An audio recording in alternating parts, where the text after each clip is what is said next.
Hello दोस्तों, अस्सलाम अलैकुम। उम्मीद है कि अब ठीक ठाक होंगे और ये वीडियो पसंद आए तो सब्सक्राइब जरूर करना। दोस्तों, बहुत से लोग वीडियो तो देख लेते हैं लेकिन सब्सक्राइब नहीं करते। मेहरबानी करके अभी सब्सक्राइब कर दें। चलती हैं वीडियो के तरफ। आज की वीडियो में आपको एक ऐसे लोहार की कहानी सुनाऊंगा जिससे आपको एक बहुत बड़ा सबक मिलेगा जो आपकी जिंदगी गुजारने में मददगार साबित होगा। एक दिन एक गांव में एक लोहार रहता था।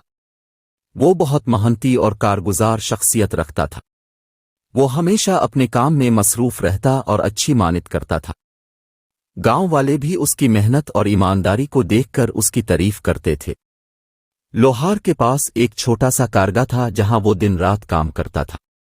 एक दिन एक गरीब आदमी गांव आया और लोहार से मदद की दरख्वास्त की। आदमी के पास एक पुराना लोहा का बर्तन था जो तोड़ चुका था और वो चाहता था कि लोहार इसको दुरुस्त कर दे। लोहार ने आदमी की सुनवाई की और उसकी पुरानी बर्तन को देखकर समझा कि वो इसकी कीमियाई मदद कर सकता है। वो रात भर काम करके इस बर्तन को इतनी खूबसूरती से दुरुस्त कर दिया कि वो नई बर्तन की मानिंद नजर आने लगा।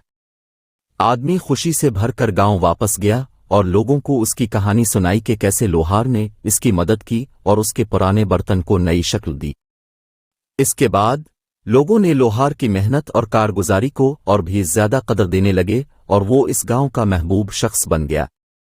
इसकी कामयाबी की कहानी गांव के लोगों को एक सबक फराहम करती रही कि मेहनत, ईमानदारी और मददगारी कैसे किसी को कामयाब बना सकती है। मिलते हैं अगले वीडियो में। खुदा हाफिज।